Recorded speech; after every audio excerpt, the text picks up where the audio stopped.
धरा पड़ा रसिकिया कामुक बाबा मिठा मिठा कथा कही महिला मानू निज जाल रे फसाउथला कहूला छुआ न होउथले मो पाखकु आस मु करई देबी। हाँ दर्शक बंधु पुणी सामना को आसिला रसिकिया बाबांकर रसिकिया वीडियो सारथींक परे एबे पुणी एक बाबांक वीडियो वायरल होउची। खोला खोली ओपन वीडियो करी युवती मानंकु डाकुछंती।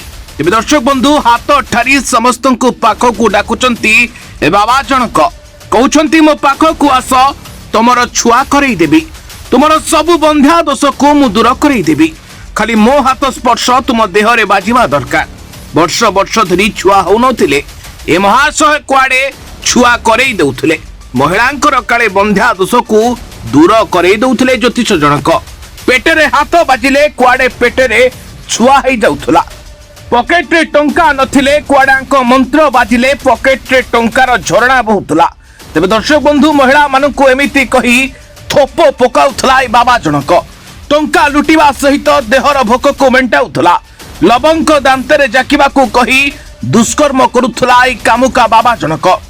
सुंदरी महिला मानकु मिठा मिठा कथा कही तांकु प्रेम जाल रे फसाउथला आ एबे निजे कमिशनर को जाल रे फसी जाईछि बाबा। मोर गोटी छुआ तुम देह रे बाजिले तुमे मां होई जिवो एथि पई मो पाखकु आस मु तुमकु मां करई देबी एमिति विश्वास देखाई महिला मानंको निजर लोहा शक्त देहर भोक को मेंटाउथला एई कामुका बाबा जनक। बाबार नाम होउची नीलंबर पाणी जहा नारे होइची दुष्कर्म करिबा भली सांघातिक अभियोग। जने महिलांको अभियोग क्रमे कमिशनरेट पुलिस एही रसिकिया बाबांको भद्रकरू उठाई आनिची।